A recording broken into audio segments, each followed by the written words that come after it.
오늘 말씀은 출애굽기 20장 14절입니다. 20장 14절.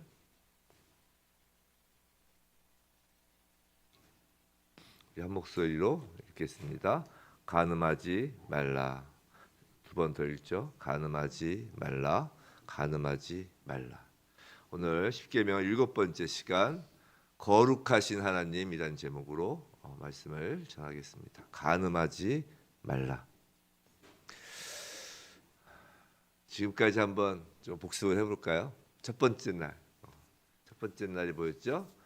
십계명 전문에 대해서 했어요. 하나님의 드러나심. 이게 십계명이 스토리라인이 있더라고요. 저도 이전부터 알던 건 아니고요. 이렇게 준비를 하다 보니까 십계명의 하나님의 어떤 그 스토리를 이렇게 쭉 하나님 말씀하시고자 하는 다 그게 담겨 있더라고요. 그냥 하나님은 마구잡이로 일하시는 분이 아니잖아요. 제가 이제 받은 건 그거예요. 그러니까 첫 번째는 하나님의 드러나심. 그 다음에 뭐였죠? 둘째 날 사랑의 하나님. 하나님은 드러내셔서 하나님 우리에게 드러내시길 원하시는 분이죠. 관계 맺길 원하세요. 그 관계의 첫 번째 발걸음은 사랑이었어요. 그 다음에 뭐였죠? 사랑하기 때문에 함께하고 싶었어요. 함께하시는 하나님. 함께해서 뭐 하고 싶으셨죠? 복 주시는 하나님. 복을 주시고 싶으신 거예요. 함께 하셔서 가만히 멀뚱멀뚱 쳐다만 보고 있는 게 아니라 하나님의 그 모든 것을 우리에게 주고 싶으신 겁니다. 복을 주시는데 그 복을 주실 때도 그냥 마구잡이로 주시는 게 아니라는 거였죠. 다 질서 있게 주신다는 거예요. 하나님의 질서의 하나님. 이 땅에 임하는 하나님 나라는 질서의 하나님 나라라고 했습니다. 그것이 투영된다고 했어요. 자, 그럼 이제 그 질서라는 그릇에 담긴 복을 이제 우리가 하나씩 이제 캐어 보는 것이에요. 그것이 이제 어저께 하나님 주신 복이 바로 생명의 하나님. 지금 하나님 주신 복은 바로 하나님 당신을 주시는 거잖아요.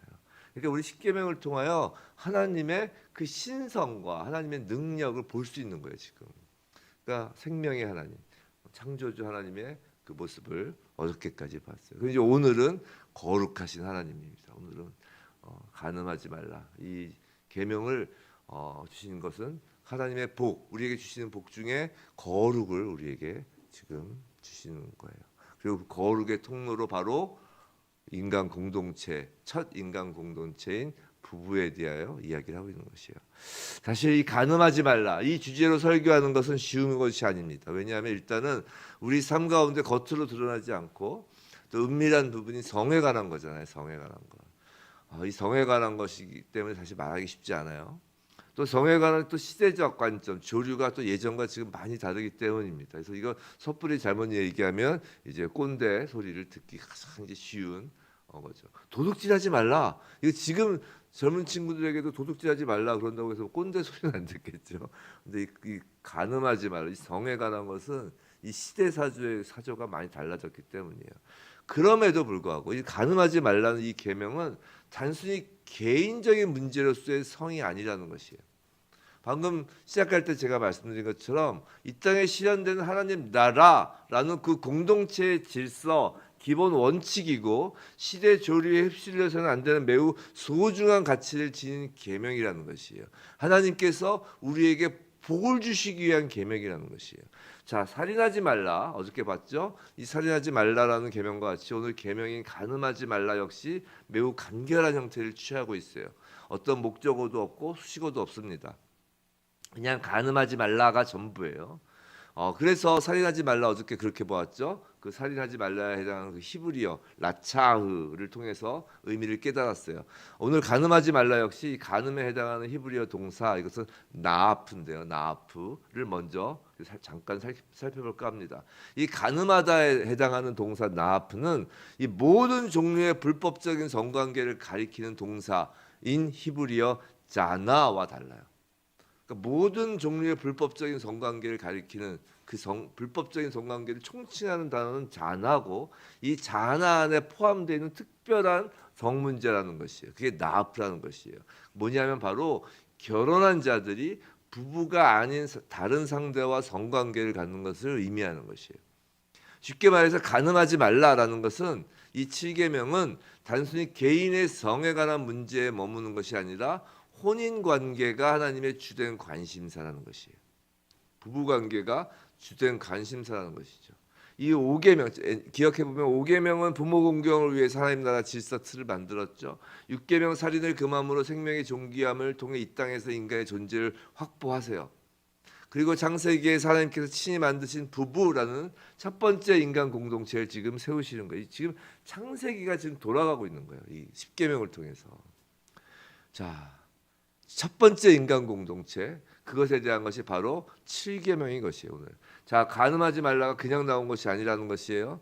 방금 말씀드린 것처럼 창세기가 돌아가는 거예요. 창조 질서로서 이 땅에 하나님 나라가 지금 세워지는 거라고요. 새 창조가 지금 이루어지고 있는 것이라고요. 우리가 이 10계명을 받으면서 말이죠. 자, 이 땅에는 부부, 가정을 위협하는 것이 많이 있습니다. 부부 사이를. 뭐 꼭 이 간음뿐이 아니죠. 예를 들어서 극심한 가난도 부부 사이 가정의 위협 요소가 되기도 해요. 하지만 오히려 가난하기 때문에 더욱 부부가 서로 한 마음이 되어서 가난을 극복하는 경우도 많습니다. 질병이나 사고도 위험 요소가 될 수 있죠. 하지만 이 역시 오히려 그런 불상사를 당했을 때 더욱 부부 사이가 견고해지는 경우도 있어요. 그렇죠? 그러니까 어떤 그런 위험 요소들은 그것이 정말 위협이 되기도 하고 아니면 오히려 공고해지는 그 요소로 되기도 합니다. 하지만 이 간음은 다르다는 것이에요. 간음은 견고해지는 경우가 없어요. 이 간음이야말로 부부 사이를 가정을 완전히 파탄내는 재앙과도 같은 것이에요. 간음 자체가 왜냐하면 부부로서 유지되어야 할 그 한 몸, 성경에서 말하는 너희가 한 몸을 이룰 것이다. 그 한 몸이 찢어지게 하는 것이기 때문이에요. 세상에선 간음을 그저 바람을 피운다라고 살랑살랑 같은 바람이라고 부르지만 실상 그것은 바람이 아니라 태풍보다 더 거칠고 깊은 상처를 내는 그 부부관계 가정을 핥혀놓는 그런 태풍과도 같은 것입니다. 간음만큼 부부관계를 깨뜨리는 건 단언컨대 없어요. 일방 배우자가 이 7계명을 어기고도 부부가 같이 살 수도 있지만 그런 경우도 있긴 있지만 그건 사실 몸만 같이 사는 것일 뿐 하나님께서 세운 공동체로서 그 공동체의 기초로서 인간 공동체의 기초로서의 부부 한 몸 된 부부로 살기는 거의 불가능한 것입니다. 그냥 같이 사는 것뿐이죠. 부부라고 할 수는 없는 거예요. 7계명 이 7계명 간음하지 말라에 관해선 그 오래된 농담이 하나 있습니다. 이게 뭐냐면 모세가 이 시내산에서 내려왔을 때 이제 백성에게 이렇게 말하는 거예요. 뭐냐면 오늘 주제가 좀 무거우니까 좀 웃으면서 가자고요. 백성들에게 내가 좋은 소식과 나쁜 소식 전해줄 게 있다. 그러니까 백성들이 그럼 좋은 소식부터 알려주세요. 막 그랬죠. 그러니까 이제 좋은 소식은 내가 하나님께로부터 계명을 딱 10개로 줄여서 받았어. 딱 10개밖에 없어. 그러니까 백성들이 와 10개밖에 안 되는데 우리가 지켜야 될게 막 그런 것입니다. 그 다음에 나쁜 소식이 있어. 이게 뭐예요? 그러니까. 근데 그 계명 안에 간음이 그대로 있단다. 그러니까 백성들이 고개를 푹 숙였다는 것입니다. 이해되세요? 그러니까 이 농담이 지금 말하고 있는 것은 간음, 이 성에 관한 것은 정말 어렵다는 것이에요. 이 사랑이라는 애매한 감정에 관한 것이고 이게 은밀한 것이기 때문에 이게 매우 어려운 계명이라는 것이에요. 10계명 중에서 지속적으로 지키기에 어려운 계명이라고요. 그래서 간음하지 말라는 이 계명에 대해서 사람들이 많은 항변을 합니다. 어렵기 때문에. 그 항변이 뭐예요? 요새 바로 추세, 시대 흐름이라는 이름으로 하는 항변이에요. 간음하지 말라. 자, 협의에 간음하지 말라. 부부가 있는 자와의 어떤 성관계 이것을 요새 말로 간통하지 말라요. 이건 쉽게 얘기해서 간통하지 말라. 그런데 사랑이라는 이유로 성적 자기 결정권. 멋있지 않아요? 성적 자기 결정권. 이게 소위 말해서 간통죄를 폐지할 때 헌법재판소에서 나온 용어들이에요. 성적 자기 결정권. 원래 이 성적 자기결정권은 여기에 쓰인 것이 아니었어요. 그게 뭐냐면 강간, 어떤 성폭행을 당할 때 내 성에 대해서 너희가 공격해 올 수 없다라고 해서 성적 자기결정권인데 이 권리를 뺏어간다는 건데 이 성적 자기결정권을 성은 내 마음대로 할 수 있다로 이제 샥 바꾼 거죠. 그래서 간통죄가 폐지됐잖아요. 있던 간통죄마저 폐지될 정도로 지금 시대는 성이 개방화되었어요. 교회에서 이 간통죄 폐지된 것에 대해서 이렇게 이야기하면 교회는 너무 시대에 뒤떨어지고 너무 꼰대 아닌가요? 라고들 이제 항변들을 하죠. 왜냐하면 이 계명이 지키기 어려워서 그런 거라고요. 지키기 싫어서. 성도 여러분, 먼저 분명히 말씀드리고 싶은 것이 있습니다. 그건 십계명 말씀을 저희가 지금 받으면서 이 말씀의 목적이 누군가를 정죄하기 위하여 하는 것이 아니라는 것이에요. 그렇게 되면 정말 모두들 입을 다물게 돼요. 모두들 숨어버립니다. 하나님 앞에서. 십계명은, 하나님이 주신 계명은 하나님 앞에서 숨으라는 것이 아니라 하나님 앞에서 회복하라는 말씀이에요. 마찬가지로 우리도 십계명을 가지고 누군가를 바라볼 때 정죄함으로 바라보는 것이 아니라 회복함을 위한 긍휼한 눈으로 바라봐야 된다는 것이에요. 이것이 바로 하나님 나라, 하나님 통치를 향해 나아가는 것이죠. 자, 만일 진정 우리 각자의 삶이 하나님 나라에 속하기를 소원한다면 꼰대라고 불려도 우리는 괜찮습니다. 세상에선 꼰대라고 부르지만 하나님은 이를 거룩이라 칭하십니다. 자, 명심하시기 바랍니다. 저와 여러분의 이름은 세상책에 기록된 이름이 아니라 생명책에 기록된 이름입니다. 그렇기 때문에 성 개방화, 이런 어떤 성적 자기결정권 이런 것에 넘어가지 않는 것이. 성 개방화는 선진문물이 아닙니다. 인간의 자유도 아니고요. 더욱이 인권, 인간의 권리도 아니에요. 그저 이것은 창피한 일입니다. 성은 개방되면 창피한 거예요. 인간에게 죄가 들어오기 전에 창세기 2장 25절에 이런 말씀이 있죠. 아담과 그의 아내 두 사람이 벌거벗었으나 부끄러워하지 아니하리라. 자, 죄가 들어오기 전에 오직 부부 두 사람 사이에서 벌거벗었을 때만 부끄럽지 않은 것이에요. 그 외의 모든 개방된 성은 부끄러워야 하는 것이 마땅합니다. 근데 개방된 성이 지금 부끄럽지 않게 여겨지는 건 죄가 극성하고 있다는 것이에요. 죄가 지금 세상에 가득 차가고 있다는 것이에요. 적어도 거듭난 그리스도인이라면 그래서 개방된 성은 부끄러워하는 것이 마땅해요. 자, 다시 말씀드리지만 어려워요. 성에 관한 것. 근데 예수님은 이 어려운 간음의 문제를 또 다루셨어요. 참 예수님도 참 굳이 피하셔도 될 것을 산상수훈을 말씀하시며 다 다루십니다. 그러니까 예수님이 산상수훈에서 말씀하시는 건 십계명 하나님의 그 말씀에 대한 진의를 알려주시는 거잖아요. 그러니까 간음이 나올 수밖에 없어요.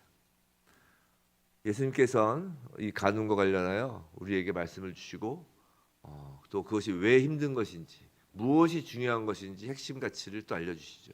마태복음 5장 27절, 28절, 29절, 30절인데요. 다들 아시는 내용이에요. 그냥 제가 쭉 한 번만 읽어드릴게요. 또 간음하지 말라 하였다는 것을 너희가 들었으나 나는 너희에게 이르노니 음욕을 품고 여자를 보는 자마다 마음에 이미 간음하였느니라. 그 다음 나오는 구절이 이거예요. 만일 내 오른눈이 너로 실족하게 하거든 빼어버리라. 내 백체 중 하나가 없어지고 또 온몸이 지옥에 던져지지 않는 것이 유익하고 만일 오른손이 너를 실족하게 하거든 찍어내버리라. 내 백체 중 하나가 없어지고 온몸이 지옥에 던져지는 것이 유익하니라. 빼어버리고 찍어버리라 이랬어요. 사실 이 말씀을 두고 많은 사람들은 너무하신다라고 생각합니다. 솔직히 어떻게 육체로 가늠한 것을 넘어 마음으로까지 음욕을 품지 말라고 하시냐? 이거 어떡하냐 이걸? 이거 불가능한 것을 요구하시는 것이 아니냐라고들 생각을 하죠. 우리가 부처냐? 저는 교회에서 같이 부처가 보통 그러잖아요. 부처라고 그러잖아요. 부처. 우리가 부처냐? 근데 이 말씀에서 그런 선입견을 갖게 되는 것. 어떻게 우리가 할 수 있겠습니까? 라고 하는 그 선입견을 갖게 되는 것은 어쩌면 지금 한글 성경 번역본 이전의 번역문에서 원문을 좀 오해가 있도록 번역한 것 때문일 수 있어요. 이걸 조금 교정하고 가야 될 필요가 있어요. 그 마태복음 5장 28절 방금 읽어드린 그 말씀 중에서 말씀인데 이것을 이제 번역본과 이전 번역본을 비교를 해드릴게요. 자, 지금 번역본, 지금 우리가 보고 있는 개정 개혁이죠. 개혁 개정판. 이전 거는 개혁판. 개혁 개정판은 어떻게 되어 있냐면 지금 보고 있는 거에서는 너희에게 이르노니 음욕을 품고 여자를 보는 자마다 마음에 이미 간음하였느니라 그랬어요. 음욕을 품고 여자를 보는 자. 그럼 이전 개혁판, 이전판, 개정판인가? 이전판이? 지금 보는 게 개혁 개정이고 이전판이 개혁 개정. 이전판은 어떻게 되냐면 여자를 보고 음욕을 품는 자마다 마음에 이미 간음하였느니라 되어 있어요. 뭐 말장난 같은가요? 아니에요. 히브리어 원어 성경에 따르면 음욕을 품고 여자를 보는 자라고 번역하는 게 더 맞아요. 여자를 보고 음욕을 품는 거와 음욕을 품고 여자를 보는 것은 다른 내용이에요. 자, 정확히 예수님께서는 여자를 보고 음욕을 품는 것에 대하여 말씀하시는 것이 아니라 음욕을 품고 여자를 보는 것에 대하여 말씀하신 거라고요. 지금 뭐 주체를 남자로 하는 건 이해를 하시죠. 지금 남자만 문제는 아니에요. 여자도 마찬가지로 남자를 품고 음욕을 품고 남자를 보는 게 다 똑같은 말이죠. 자, 어쩌면 예수님께서는 이미 현대 시대의 넘쳐나는 인터넷 방송 등에서 무차별적으로 음란물이 넘쳐나는 것과 이 문화라는 포장지로 성이 상품화되는 것을 미리 알고 계셨던 거예요. 이 정도까지도 막 타락할 것이라는 것을 알고 계셨죠. 자, 이제 생각해 보세요. 뭐가 다른가? 이제 편의상 남자라고 하겠습니다. 어떤 남자가 생전에 한 번도 음란물을 본 적이 없다고 가정합시다. 정말 한 번도 그런 걸 본 적이 없어요. 늘 탁 앞만 보고 이렇게 하늘만 이렇게 쳐다보았기 때문에 어떤 그런 것을 볼 그 여지가 전혀 없었어요. 근데 그래도 뭐 컴퓨터는 해야 되겠죠. 그래서 어느 날 컴퓨터를 딱 클릭했는데 자기가 딱 오픈시켰는데 자기가 원하지 않았는데 그냥 갑자기 야한 동상, 소위 말해서 야동이 확 뜬 떴다고 이제 가정합시다. 근데 그런 경우 있어요. 핸드폰 뜨다가 갑자기 확 바이러스 먹으면 뭐 이상하게 확 뜰 때가 있단 말이죠. 그러자 갑자기 야한 생각, 즉 음욕이 훅 들어와서 음욕을 품게 되는 거예요. 지금 예수님이 말씀하시는 건 이런 경우가 아니라는 거예요. 여자를 보고 음욕을 품지 말라라고 지금 이야기하지 않았다고요. 이 말이 이거예요. 즉 우연히 보게 된 야한 모습 때문에 저절로 야한 생각이 들어온 것까지 우리가 통제할 수 없다라는 것이에요.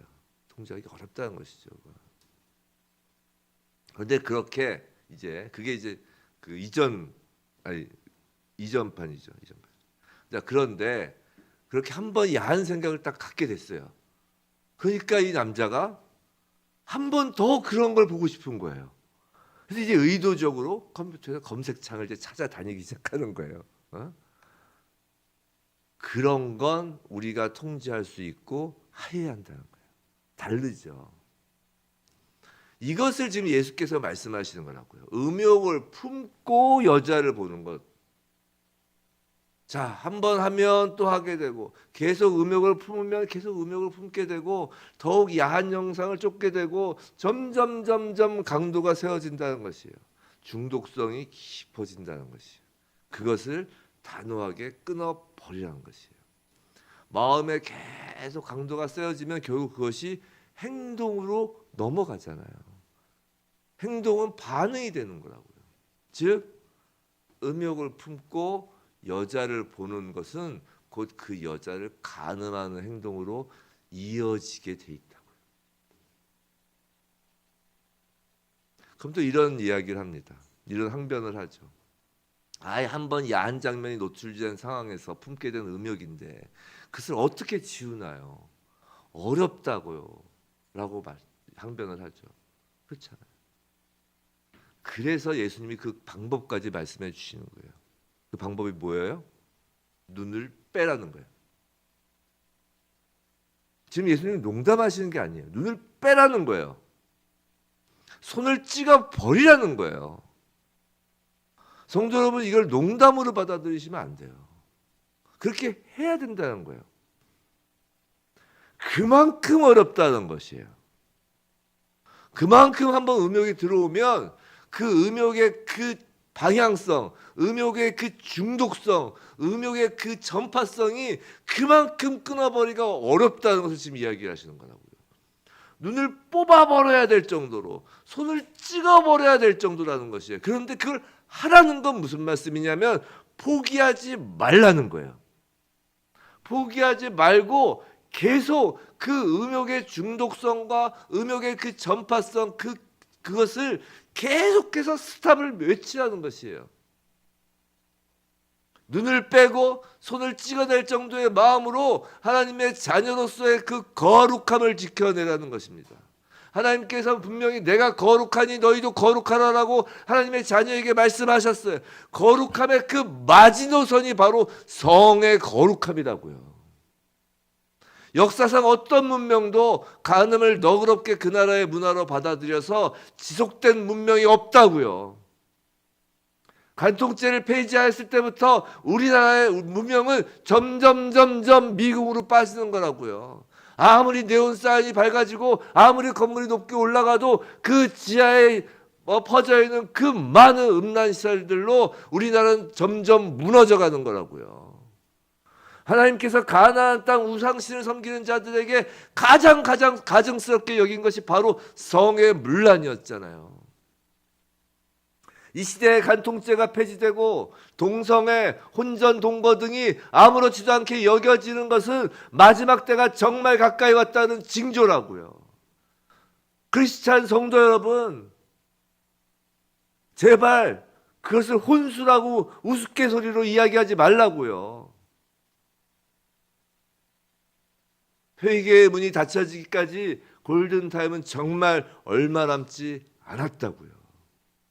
다시 말씀드리지만 정죄하고자 함이 아니에요. 지금 정죄하고자 함이 아니에요. 누군가를 정죄하자는 이야기가 아니라고요. 회복하자는 이야기를 하는 거라고요. 성도 여러분, 그럼 나만 거룩하면 되나요? 아니라는 것이에요. 그리스도인이란 바로 시대의 제사장으로 세움받은 자들이에요. 여러분들은 바로 시대의 제사장이에요. 제사장의 역할이 무언가요? 세상의 죄를 대신하여 회개하는 자들이 제사장이에요. 정죄하는 자가 아니라 회개하는 자가 제사장이라고요. 우리는 그리스도인으로서 제사장으로서 이 땅의 거룩함을 위해서 기도하도록 부르심을 받은 자 아닌가요? 간절히 이 땅에 음란함을 두고 회개 기도해야 한다는 것이에요. 지금 정죄하자는 것이 아니라고요. 회개하자는 거라고요. 하나님의 거룩하심을 회복하자는 것이에요. 예수님도 가늠한 여인에게 마지막으로 회복을 촉구하시잖아요. 가서 다시는 죄를 범하지 말라라고 말이죠. 이것이 예수님의 진짜 마음, 진짜 사랑하는 마음이라고요. 회개하라라는 것은 예수님의 사랑하는 마음이라고요. 사랑하는 성도 여러분, 간음하지 말라.